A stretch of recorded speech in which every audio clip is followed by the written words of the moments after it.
ઓમ શ્રી ગણેશાય નમઃ. જય શ્રી કૃષ્ણ મિત્રો. અષાઢ અમાસ આવી રહી છે. દિવાસાના દિવસે દશામાનું વ્રત લેવાય છે.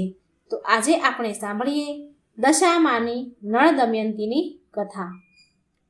નૈષદ દેશમાં નળ નામે એક રાજા રાજ્ય કરતો હતો. તે ખૂબ જ દેખાવડો, સુંદર, ન્યાયી તથા બહાદુર હતો. તેને કારણે તે ખૂબ જ પ્રજાપ્રિય હતો. તે પુણ્ય શ્લોકી રાજા તરીકે પણ ઓળખાતા હતા. નળ રાજાના વિવાહ ભીમક રાજની પુત્રી દમયંતી સાથે થયા હતા, જે ઘણી સુશીલ, ગુણવાન, સંસ્કારી અને પતિવ્રતા સ્ત્રી હતી. તેને વરદાન હતું કે તે જમણા હાથે કોઈ પણ મૃત જીવને સ્પર્શ કરે તો તે સજીવન થઈ જાય. એક દિવસ પ્રાતઃકાળે નળ રાજા સ્નાન કરી, વસ્ત્ર અલંકાર ધારણ કરી રાજ દરબારમાં ગયા અને રાણી દમયંતીના મહેલમાં ઝરૂખામાં બેસીને નીચે સરોવર તરફ જોઈ રહ્યા હતા. તેમણે સરોવરના કિનારે 16 શણગાર સજીને હાથમાં પૂજાની થાળી સાથે બેઠેલ કેટલી બધી સ્ત્રીઓને જોઈ. તે સરોવર કિનારે બેસીને કંઈક પૂજા વિધિ કરી રહી હતી. આ જોઈ રાણીએ પોતાની દાસીને તે વિશે જાણવા માટે મોકલી. દાસી સરોવરના કિનારે જઈને થોડીવાર પછી અને રાણીબાને કહે છે કે સ્ત્રીઓ તો દશામાનું વ્રત કરવા માટે આવી છે. રાણીએ જિજ્ઞાસા પૂર્વક પૂછ્યું કે આ વ્રત શી રીતે કરાય? ત્યારે દાસી કહે કે આ વ્રત કરવા માટે દશામાનો દોરો બાંધવો પડે. અષાઢ માસની અમાસ એટલે કે દિવાસાના દિવસથી આ વ્રત શરૂ થાય છે. વ્રત કરનારે સૂતરના 9 તાર ભેગા કરવા અને દશામાનો દોરો દશમો દોરો પોતાના કાંડામાં સૂતરનો ભેગો કરી 10 તારનો દોરો બનાવી દશામાના નામનું વ્રત લઈ જમણા હાથે બાંધવું. આ વ્રત સામાન્ય રીતે અઘરું ન ગણાય, પરંતુ તેમાં આ દશા ફળનો દોરો સાચવવો પડે છે અને જો ન સચવાયને તો દશામાનો કોપ સહન કરવો પડે છે. જો આ દશા ફળનો દોરો સાચવીને વ્રત શ્રદ્ધાપૂર્વક કરાય તો તે માણસની અનેક મુશ્કેલીઓ દૂર થાય છે, તેની સર્વ મનોકામના પૂર્ણ થાય છે. દાસીની વાત સાંભળીને રાણીને પણ વ્રત કરવાની ઈચ્છા થઈ અને તેમણે દાસીને દોરો લેવા મોકલી.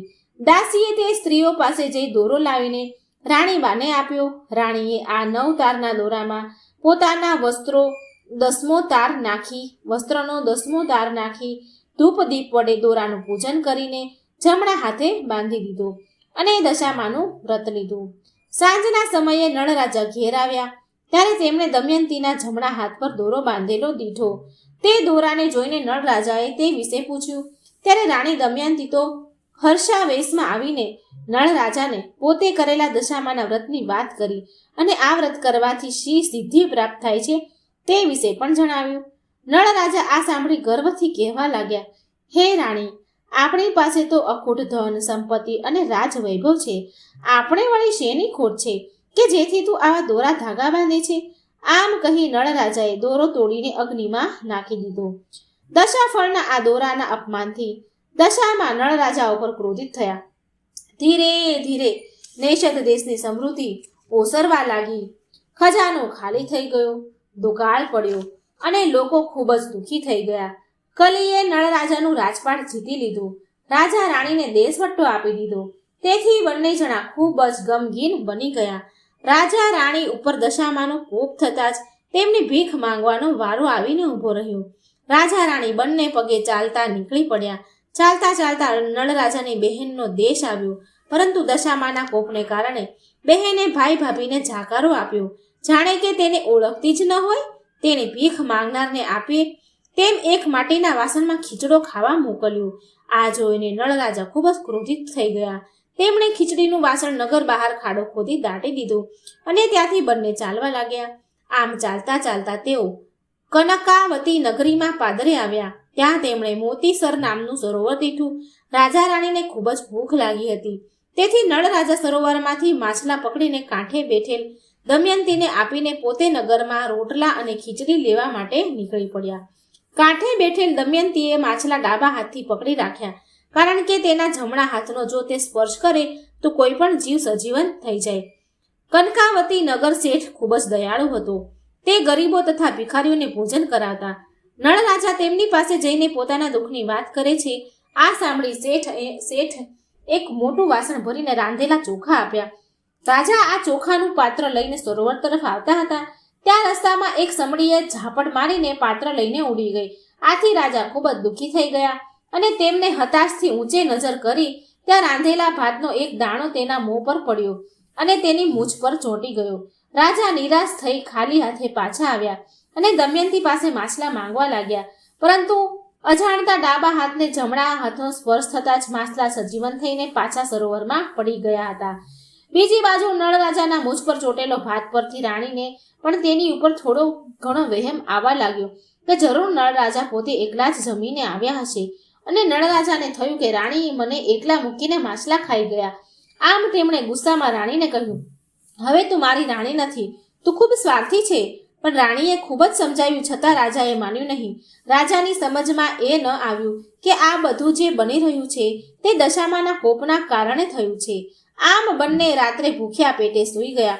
અડધી રાતે રાજા નળના મનમાં ખરાબ વિચાર આવતા તે રાણી દમયંતીને જંગલમાં એકલી અટોલી મૂકીને છોડીને ચાલી નીકળ્યા. ઘોર જંગલમાં અચાનક ક્યાંકથી આગ ફાટી નીકળી. એ આગમાં એક સાપ સપડાયો હતો. નળ રાજાને આગમાં નહીં વળવાનું વચન હતું, તેથી તે આ દ્રશ્ય જોઈને સાપને આગમાંથી બચાવ્યો. સાપે પ્રસન્ન થઈને તેને કંઈક માંગવાનું કહ્યું.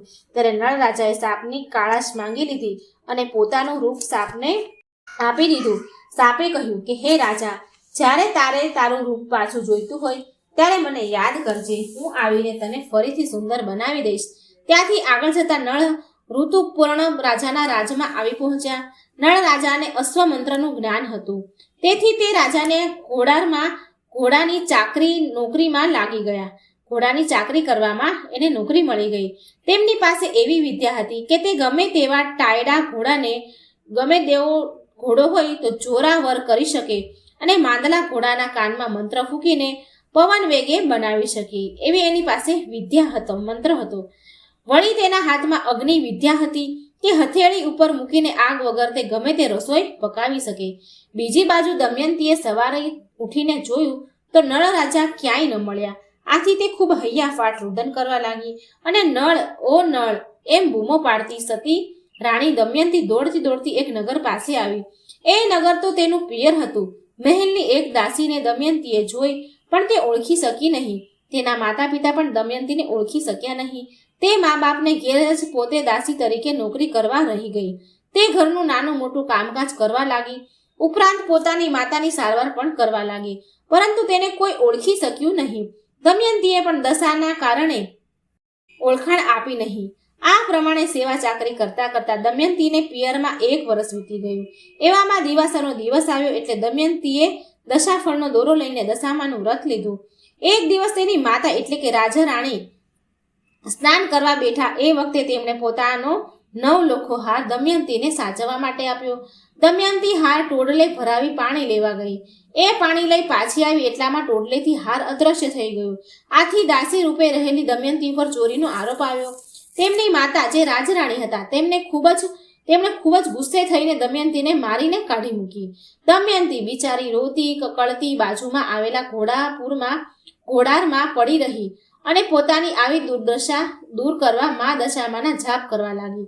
થાકને લીધે તેને ઊંઘ આવી ગઈ. સ્વપ્નમાં તેને ઈષ્ટદેવના દર્શન થયા. દેવે આશીર્વાદ આપતા કહ્યું, દીકરી, દશામાં તારા ઉપર ખુશ થયા છે. હવે સૌ સારાવાના થશે.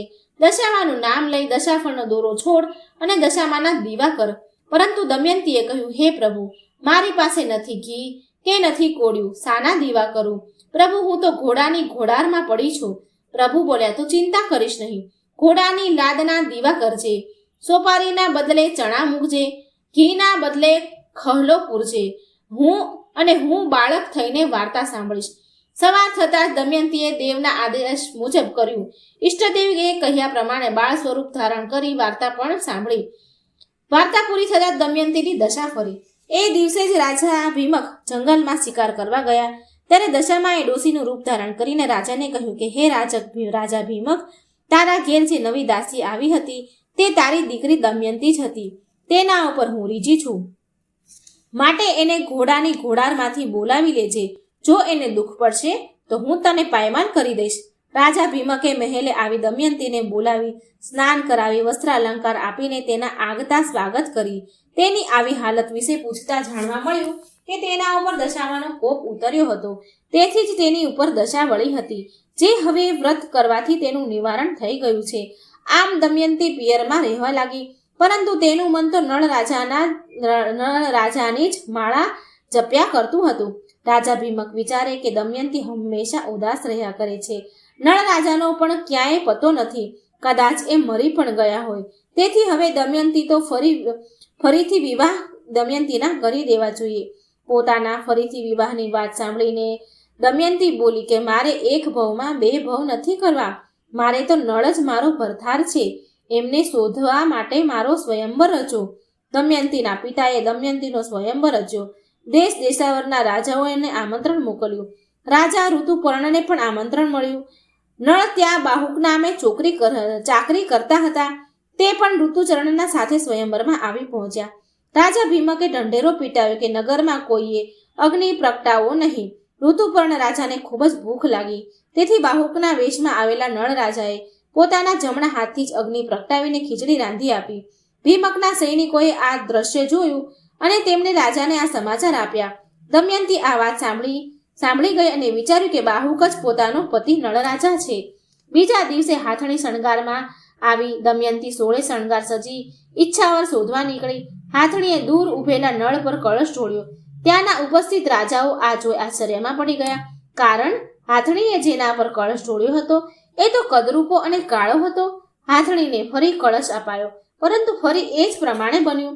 દમયંતીએ નળ પાસે આવીને પ્રણામ કરીને કહ્યું, હે સ્વામી, હવે તમારું રૂપ બદલો. નળે સાપને યાદ કરી પોતાનું રૂપ પાછું માંગી લીધું. હવે નળ પહેલા જેવા બની ગયા. થોડા દિવસ ત્યાં રહી નળ દમયંતી નૈષદ દેશમાં તરફ પાછા ફર્યા. રસ્તામાં કાનકવતી નગરી આવી. ત્યાં મોતી સરોવરના કાંઠે જે દળિયો દાટ્યો હતો, જેમાં 5 સોનાના માસલા પડેલા હતા, તે દમયંતીએ લઈ લીધા. નગર શેઠે જે પાત્ર આપેલું હતું તે પણ સોનાનું થઈને મળ્યું. નળ રાજા અને રાણીને લાગ્યું કે જરૂર આ બધું દશામાના વ્રતના અનાદારના કારણે જ બન્યું છે. આમ આગળ જતા બહેનનો દેશ આવ્યો. એકવાર ભાઈ ભાભીને આશરો ન આપનાર બહેને ભાઈનું સામૈયું કરી અને 32 જાતના પકવાન જમાડ્યા. નળ રાજા જમતા જમતા એક કોળિયા પર સોનાની વીંટી મૂકતા જતા હતા અને બીજો કોળિયો પોતાના મોંમાં મૂકતા. બહેને આમ કરવાનું કારણ પૂછતા નળ રાજાએ જણાવ્યું કે આ માન મને નથી મળ્યું, પરંતુ ધનને છે. જ્યારે મારી દશા ચાલતી હતી ત્યારે તે મને ખીચડો જમવા આપ્યો હતો. ખીચડો તે મેં જમીનમાં દાટી દીધેલો. આજે મારા ઉપરથી દશા ઉતરી ગઈ છે, તેથી તમે મને પકવાન જમાડો છો. રાજા નળે જ્યાં ખીચડો દાટ્યો હતો ત્યાં ખોદ્યું તો ખીચડો સોનાનો થઈ ગયો હતો. રાજા રાણી પર મા દશામાની કૃપા થતા બંને નૈષદ દેશ પાછા ફર્યા. નળ રાજા અને રાણી દમયંતી પર દશામાની કૃપા થતા બંને ખૂબ જ સુખેથી રાજ ભોગવવા લાગ્યા. નળ રાજાએ પોતાના રાજ્યમાં મા દશામાનો મહિમા ખૂબ જ વધાર્યો. હે દશામા, જેવા રાજા રાણીને ફળ્યા, રાજા રાણી પર જેવી કૃપા તમે વરસાવી એવી સૌના પર વરસાવજો. બોલો દશામાની જય.